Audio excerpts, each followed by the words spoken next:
Hello student, स्वागत है आप सभी का हमारे YouTube channel Rupam education for you पर। बच्चों, आज इस वीडियो में हम लोग ट्रांसलेशन बनाना सीखेंगे। ओके, ट्रांसलेशन बनाने से पहले बच्चों आपको टेंस के विषय में जानकारी दी थी कि टेंस 3 प्रकार के होते हैं, प्रेजेंट टेंस, पास्ट टेंस और फ्यूचर टेंस। और प्रत्येक टेंस के 4 भाग हो जाते हैं, यानी इंडेफिनिट, कॉन्टिन्यूअस, परफेक्ट और परफेक्ट कॉन्टिन्यूअस। इस प्रकार से तीनों टेंस के 12 टेंस हो जाते हैं। ओके, और प्रत्येक टेंस के लिए अलग अलग रूल्स हैं। ओके, तो आज इसमें हम प्रेजेंट इंडेफिनिट टेंस के वाक्यों का ट्रांसलेट करना सीखेंगे। ओके, तो जब दिए गए सेंटेंस का आपको इंग्लिश में ट्रांसलेट करना हो तो सबसे पहले बच्चों आप उस सेंटेंस को पहले पहचान लें कि वह किस टेंस का है। इसके बाद उस टेंस के नियम को अप्लाई करें। ओके, फिर आपका ट्रांसलेशन बन जाएगा। तो यहाँ जब हम प्रेजेंट इंडेफिनिट टेंस के वाक्य का ट्रांसलेट करेंगे तो सबसे पहले हम उस वाक्य को पहचानेंगे। और पहचानने के लिए क्या होता है बच्चों, जो हिंदी सेंटेंस होगा, हिंदी सेंटेंस के अंत में ता है, ती हैं, ते हैं आएगा। जैसे यहाँ पर एग्जाम्पल के तौर पर आप देखिए कि वह एक उपन्यास पढ़ता है, इसके वाक्य के अंत में ता है आया है। इससे हम तुरंत पहचान लेंगे कि ये प्रेजेंट इंडेफिनिट टेंस का है। ओके, जब आप टेंस पहचान ली जाइए, इसके बाद आप पहचान करिए कि जो दिया गया सेंटेंस है, जिसको हम हिंदी में वाक्य कहते हैं, वह किस प्रकार का है। यानी इसमें बच्चों आप जो सेंटेंस पढ़ेंगे उसमें आप पढ़ेंगे अफर्मेटिव, निगेटिव, इंट्रोगेटिव और इंट्रोगेटिव निगेटिव। तो यानी स्वीकारात्मक, नकारात्मक, प्रश्नवाचक और प्रश्नवाचक नकारात्मक। इस प्रकार से 4 प्रकार के वाक्य आपके बनेंगे। जैसे इसी वाक्य को हम ले लें तो होगा वह एक उपन्यास पढ़ता है, वह एक उपन्यास नहीं पढ़ता है, क्या वह एक उपन्यास पढ़ता है, क्या वह एक उपन्यास नहीं पढ़ता है। तो इस प्रकार से इसके 4 सेंटेंस बन जाएंगे, 4 प्रकार के। तो जो हमारा ये दिया गया सेंटेंस है, यह सेंटेंस बच्चों आपका अफर्मेटिव है। इंग्लिश में हम इसको अफर्मेटिव कहते हैं और हिंदी में हम इसको स्वीकारात्मक कहते हैं। ओके, जब आप वाक्य को पहचान ले जाएं और पहचान लेने के बाद आप उसके रूल्स को उसमें अप्लाई कर दें। ट्रांसलेट जब आप करें तो जानते हैं बच्चों कि जो हमारा सेंटेंस होता है, यानी सेंटेंस का जो हमारा स्ट्रक्चर होता है, वह होता है सब्जेक्ट और इसके बाद में वर्ब और वर्ब के बाद में ऑब्जेक्ट। यही मेरा सेंटेंस का स्ट्रक्चर होता है। और जो हमारा सब्जेक्ट होता है बच्चों, ये 2 प्रकार का होता है। एक तो होता है सिंगुलर नंबर, सिंगुलर सब्जेक्ट, जिसको हम हिंदी में एक वचन कहते हैं, और दूसरा होता है प्लूरल, और प्लूरल को हम कहते हैं बहुवचन। ओके, तो जो हमारा सब्जेक्ट होगा उसके 2 नंबर होंगे, सिंगुलर और प्लूरल। तो ये नाम भी हो सकता है। ओके, इट मीन्स ये नाउन भी हो सकता है और प्रोनाउन भी हो सकता है। तो कुछ प्रोनाउंस हम लिखते हैं सिंगुलर नंबर के, जिसे आपको याद रखना होगा। जिसमें बच्चों ही माने वह, ही, सी, इट, यानी ये पुरुष के लिए प्रयोग करते हैं और सी स्त्री जात के लिए प्रयोग किया जाता है, इट बेजानदार चीज़ के लिए प्रयोग किया जाता है। ओके, यानी वह और यह होता है।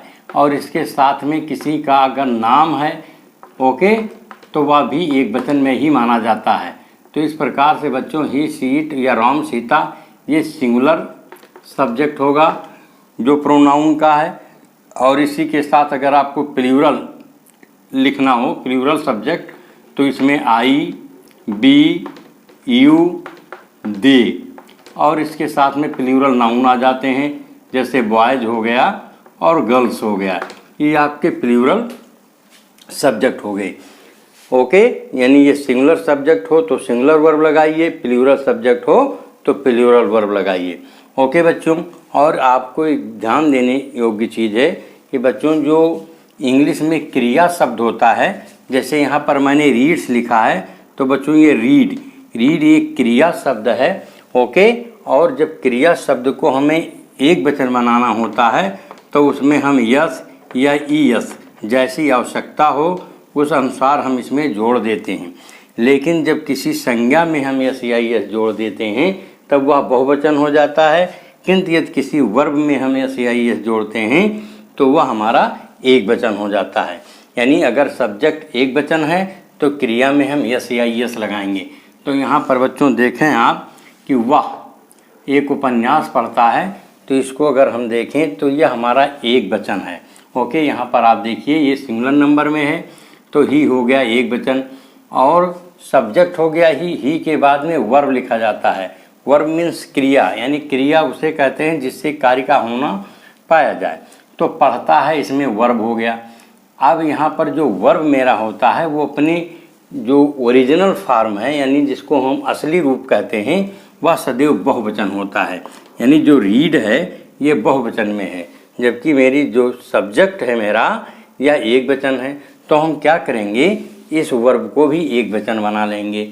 तो वर्ब को एक वचन बनाने के लिए उसमें यस या ई एस या आई ई एस या बी ई एस, यानी जैसा ज़रूरत हो उस अनुसार हम उसमें ऐड कर देते हैं।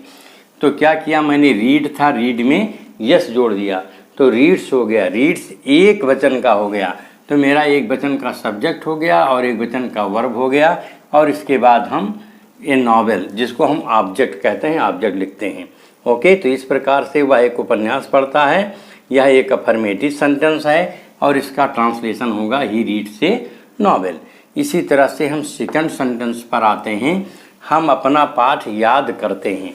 इस सेंटेंस को देखें बच्चों तो आप पाएंगे कि जो इसमें हम है, यानी हम की अंग्रेजी होगी बी, और ये आता है बहुवचन में। ओके, जब बहुवचन सब्जेक्ट हो तो बहुवचन वर्ब का भी प्रयोग किया जाए। तो हम जानते हैं, जैसा मैंने आपको बताया भी, कि जो वर्ब होती है वो अपने रियल फॉर्म में जब होती है तो बहुवचन होती है, यानी इसमें हम किसी प्रकार का एस या एस नहीं लगाएंगे। तो बी लर्न आवर लेसन, ये आपका ऑब्जेक्ट हो गया। तो इस प्रकार से अफर्मेटिव सेंटेंस का ट्रांसलेशन आप बनाएंगे। ओके, और अब हम पढ़ते हैं कि यदि वाक्य निगेटिव में हो, यानी नकारात्मक हो, तो उसका इंग्लिश में हम ट्रांसलेट कैसे करेंगे। यानी निगेटिव सेंटेंस को हम हिंदी में नकारात्मक वाक्य कहते हैं। और इस नकारात्मक वाक्य में बच्चों आपको नहीं, ओके, या नहीं या कभी नहीं, ये लिखा हुआ मिलेगा। ओके, तो नहीं की जो अंग्रेजी आप लिखेंगे नॉट, और कभी नहीं की अंग्रेजी आप लिखेंगे नेवर। ओके, तो आइए हम उदाहरण के माध्यम से समझते हैं कि यदि प्रेजेंट इंडेफिनिट का कोई निगेटिव सेंटेंस है तो उसका हम इंग्लिश में ट्रांसलेट कैसे करेंगे। एग्जाम्पल देखें, वह एक उपन्यास नहीं पढ़ता है, तो यहाँ पाएंगे नहीं पढ़ता है। बच्चों जब निगेटिव सेंटेंस का आप ट्रांसलेट करें और वह प्रेजेंट इंडेफिनिट टेंस का हो, तो अगर सब्जेक्ट आपका एक वचन है, यानी ही सी इट राम सीता में से कोई है, तो आप उसमें नहीं के यानी नाट के साथ में डज नाट का प्रयोग करिए, और एम बी फर्स्ट माने मुख्य क्रिया की प्रथमावस्था का प्रयोग कर दीजिए। इट मीन्स इसमें आप एस या ई एस वगैरह मत लगाइए, यानी जब डज नाट या डू नाट, और जब प्लूरल सब्जेक्ट हो, यानी I we you the boys girls में से कोई सब्जेक्ट हो, तब आप वहाँ पर डू नॉट का प्रयोग करिए और क्रिया की प्रथमावस्था लगा दीजिए। ओके, इतना समझ में आपको आ गया होगा, यानी जब सब्जेक्ट एक वचन हो तब डज नॉट का प्रयोग करें, और बहुवचन हो तब डू नॉट का प्रयोग करें। ओके, आइए इस एग्जाम्पल को देखते हैं और देखें कैसे इसमें इस रूल को अप्लाई किया गया है।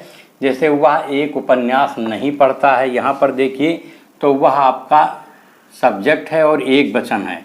तो ओके, तो उसकी अंग्रेजी आप ही लिखिए, और एक वचन होने के नाते उसके साथ में डज नॉट लगा दीजिए, और इसके बाद में क्रिया की प्रथमावस्था लगेगी, और इसके बाद में ऑब्जेक्ट लिखेंगे कर्म। क्योंकि जो सेंटेंस होता है, सेंटेंस का स्ट्रक्चर बच्चों होता है SVO, यानी सब्जेक्ट वर्ब और ऑब्जेक्ट। ये आपका इंग्लिश में होता है, लेकिन जब आपका हिंदी में वर्ब सेंटेंस लिखा होता है तब वो होता है SOV। लेकिन आपको हिंदी से इंग्लिश में ट्रांसलेट करना है तो आपको सब्जेक्ट वर्ब और ऑब्जेक्ट लिखना होगा। दूसरा सेंटेंस देखिए बच्चों, इसमें हम अपना पाठ याद नहीं करते हैं। इस सेंटेंस को अगर हम देखें तो हम पाते हैं कि जो इसका सब्जेक्ट है हम, ये बहुवचन है। ओके, और इसकी अंग्रेजी होती है वी, हम। वी, ये भी प्लूरल में है। और जब सब्जेक्ट प्लूरल में होता है तो निगेटिव सेंटेंस का ट्रांसलेट करते समय हम उसमें डज नॉट के बजाय डू नॉट का प्रयोग करते हैं। ओके, तो यहाँ देखिए जब प्लूरल है वी और हमने डू नॉट का प्रयोग कर दिया, इसके बाद क्रिया की प्रथमावस्था और फिर ऑब्जेक्ट लगा दिया। यानी इस प्रकार से we do not learn our lesson, इसका ट्रांसलेशन हो गया। अब आइए बच्चों, कभी नहीं का हम देखते हैं कि यदि प्रेजेंट इंडेफिनिट टेंस के निगेटिव सेंटेंस में कभी नहीं आया है तो उसका ट्रांसलेट कैसे करते हैं। बच्चों, जब वाक्य में कभी नहीं आया हो तब इस तरह के वाक्य का जब हम अंग्रेजी में ट्रांसलेट करें तो इसमें कभी नहीं की अंग्रेजी हम नेवर लिखते हैं और इसमें डू नॉट या डज नॉट का प्रयोग नहीं किया जाता है। यदि वाक्य में कभी नहीं आया है तो इसका अनुवाद हम अफर्मेटिव सेंटेंस के नियमों के अनुसार करते हैं। अर्थात इट मीन्स जो सब्जेक्ट अगर एक वचन है तो इसमें हम क्रिया में यस या ईएस लगाएंगे, और अगर सब्जेक्ट बहुवचन है तो हम केवल क्रिया की प्रथमावस्था लिख देंगे या ओके, और कभी नहीं की अंग्रेजी नेवर लिख देंगे। तो इसका अगर हम ट्रांसलेट करें बच्चों तो ट्रांसलेट होगा ही नेवर टेल्स ए लाई। इस सेंटेंस को आप देखिए कि इसमें डज नॉट डू नॉट का प्रयोग नहीं किया गया है, तो इस चीज़ को आप विशेष ध्यान में रखेंगे। ओके, आगे हम पढ़ते हैं बच्चों प्रेजेंट इंडेफिनिट टेंस के इंट्रोगेटिव सेंटेंस। इंट्रोगेटिव सेंटेंस को हम हिंदी में प्रश्नवाचक वाक्य कहते हैं। बच्चों, प्रश्नवाचक वाक्य का प्रयोग हम प्रश्न पूछने के लिए करते हैं, और प्रश्न हम दो तरह से पूछते हैं। एक ऐसा प्रश्न होगा जिसका उत्तर यस या नो में होगा, ओके, और दूसरा ऐसा प्रश्न होगा जिसमें क्वेश्चन वर्ड का यूज किया जाएगा और क्वेश्चन वर्ड के अनुसार हम उसका उत्तर देंगे। आइए हम एग्जाम्पल के माध्यम से इसको समझते हैं। यहाँ पर आप बच्चों सेंटेंस पहला देखिए कि इसमें क्या वह एक उपन्यास पढ़ता है, यह प्रश्नवाचक सेंटेंस है, और अगर इसका हमें उत्तर देना हो तो उत्तर में हम यही कहेंगे हाँ या ना। ओके, और इस तरह के वाक्य में सबसे पहले क्या लगा हुआ होता है। ओके, तो इस तरह से आप दोनों सेंटेंस देखें क्या लगा हुआ है। ऐसे में इस क्या की अंग्रेजी हम लोग नहीं लिखते इसमें, बल्कि क्या करते हैं, इस टेंस की जो सहायक क्रिया होती है उसी को हम वाक्य के सबसे पहले यानी सबसे पहले उसे हम लिख देते हैं, अर्थात सब्जेक्ट से पहले हम उसको लगा देते हैं। जैसे यहाँ पर आप देखिए, अगर आपका सब्जेक्ट एक वचन है तो उसके पहले आप डज लगा देंगे और वही क्या की इंग्लिश भी हो जाएगा, और अगर सब्जेक्ट आपका प्लूरल है ओके तब आप उसके पहले डू लगा देंगे और ये आपके क्या की अंग्रेजी हो जाएगी। ओके, तो यहाँ पर आप देखें क्या वह एक उपन्यास पढ़ता है, यहाँ पर जो वह है वह एक वचन है और इसीलिए इसके पहले हमने डज लगा दिया, तो does he read A novel, और अंत में आप प्रश्नवाचक चिन्ह लगा देंगे। और याद रखेंगे कि जो क्रिया होगी, क्रिया की पहली अवस्था ही डू वर्ब्स के साथ प्रयोग की जाती है, यानी डू, डज या डिड, अगर इनमें से कोई सहायक क्रिया लगी है किसी सेंटेंस में तो उसमें हम केवल क्रिया की फर्स्ट फॉर्म का ही प्रयोग करेंगे। नेक्स्ट सेंटेंस देखें, क्या हम अपना पाठ याद करते हैं। तो बच्चों यहाँ पर आप देखेंगे तो आप पाएंगे सब्जेक्ट प्लूरल है, और जब सब्जेक्ट आपका प्लूरल होगा तो उस सब्जेक्ट से पहले आप डू लगा दीजिए, तो क्या बनेगा, do we learn our lesson. जब डू को हम पहले कर देंगे, इसके बाद सब्जेक्ट लिखेंगे, फिर क्रिया लिखेंगे और इसके बाद ऑब्जेक्ट लिखेंगे, यानी do we learn our lesson, क्या हम अपना पाठ याद करते हैं। ओके बच्चों, तो इस प्रकार से रहा। इस तरह के प्रश्न को बच्चों हम यस या नो क्वेश्चंस भी कहते हैं। इसके अलावा बच्चों कुछ क्वेश्चंस वर्ड होते हैं। ओके, ये वर्ड ऐसे होते हैं जो अपने आप में खुद प्रश्न होते हैं, यानी इनको हम क्वेश्चन वर्ड कहते हैं या वह वर्ड भी कहते हैं, क्योंकि जनरली हर वर्ड में WH आता है, तो इसको हम क्वेश्चन वर्ड ही कहते हैं, यानी इसको प्रश्नवाचक शब्द कह देते हैं, जिसमें who, whose, whom, what, why, when, how, where, which ये आता है। अगर इस तरह का जो वर्ड यूज किया गया है किसी क्वेश्चन वाले सेंटेंस में यानी प्रश्नवाचक वाक्य में, तब इसका उत्तर हम यस या नो में नहीं देते। जैसे यहाँ पर एग्जाम्पल देखें आप, तुम्हें अंग्रेजी कौन पढ़ाता है, यानी तो आप इसका उत्तर यस या नो में नहीं दे पाएंगे, बल्कि आप ये बताएंगे कि आपको जो अंग्रेजी पढ़ाता है उसका नाम लेकर के बताएंगे। जैसे अगर आप मुझे कहेंगे तो आप यूँ कहेंगे कि आर्या सर मुझे इंग्लिश पढ़ाते हैं। आप इसका उत्तर यस या नो में कतई नहीं देंगे। ओके बच्चों, तो यहाँ पर आप बच्चों इस सेंटेंस को देखिए, तुम्हें अंग्रेजी कौन पढ़ाता है, तो इसमें क्वेश्चन वर्ड वाक्य के बीच में आया हुआ है।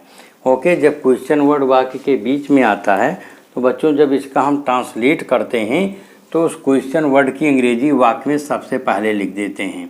ओके, इस सेंटेंस को देखिए, तुम्हें अंग्रेजी कौन पढ़ाता है, हु टीचर्स यू इंग्लिश।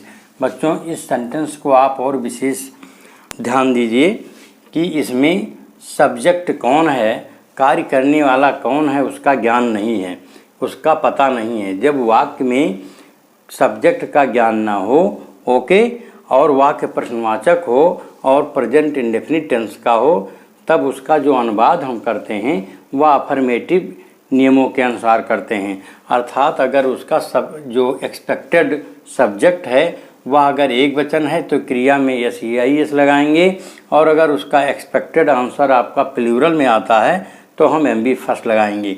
जैसे यहाँ तुम्हें अंग्रेजी कौन पढ़ाता है, तो कोई एक व्यक्ति पढ़ाता होगा, तो एक व्यक्ति का मतलब हो गया आपका सब्जेक्ट जो अननोन है वह कोई एक होगा, एक वचन होगा। तो एक वचन होने की वजह से इसमें हमने टीचर्स यानी जो वर्ब है उसमें एस ई आई एस लगा दिया, तो हु टीचर्स यू इंग्लिश आपका ट्रांसलेशन बन गया। अगर यही कोई जो प्लूरल एक्सपेक्टेड आंसर होता तो उसमें हम केवल टीच लगाते। आइए बच्चों हम नेक्स्ट एग्जाम्पल देखते हैं, वह कहाँ रहता है। यहाँ पर देखिए स्थान के विषय में पूछा गया है। तो बच्चों जब क्वेश्चन वर्ड का हम प्रयोग करते हैं तो जब इसका ट्रांसलेट करते हैं तो जो हमारा क्वेश्चन वर्ड होता है, तो क्वेश्चन वर्ड के बाद प्रेजेंट इंडेफिनिट टेंस में डज या डू का प्रयोग किया जाता है। यानी अगर सब्जेक्ट एक वचन है बच्चों तो उससे पहले हम डज लगाएंगे, और अगर सब्जेक्ट कहीं प्लूरल होता तो उसके पहले हम डू लगाते। यहाँ पर ही सब्जेक्ट है, एक वचन है, इसलिए उसके पहले डज लगाया गया है। तो वह कहाँ रहता है, इसका ट्रांसलेशन हो गया where does he live. Okay बच्चों, लेकिन यहीं आपका तुम्हें अंग्रेजी कौन पढ़ाता है, इसमें डू डज प्रयोग नहीं किया गया है क्योंकि इसमें सब्जेक्ट का पता नहीं है। ओके, कौन कार्य करता है ये पता नहीं है, जबकि इसमें किसके विषय में बात हो रही है ये क्लियर है, उसके विषय में बात हो रही है। ओके, इसमें सब्जेक्ट का पता है। तो जब सब्जेक्ट का पता हो तब आप इंट्रोगेटिव सेंटेंस में जो है सहायक क्रिया डू या डज का कर्ता के वचन के अनुसार करेंगे। ओके बच्चों, तो आई होप आपको ये समझ में आ गया होगा। यदि इस चैनल पर नए हों, आपने इसे अभी तक सब्सक्राइब ना किया हो तो आप इसे अवश्य सब्सक्राइब कर लें। ओके बच्चों, थैंक यू।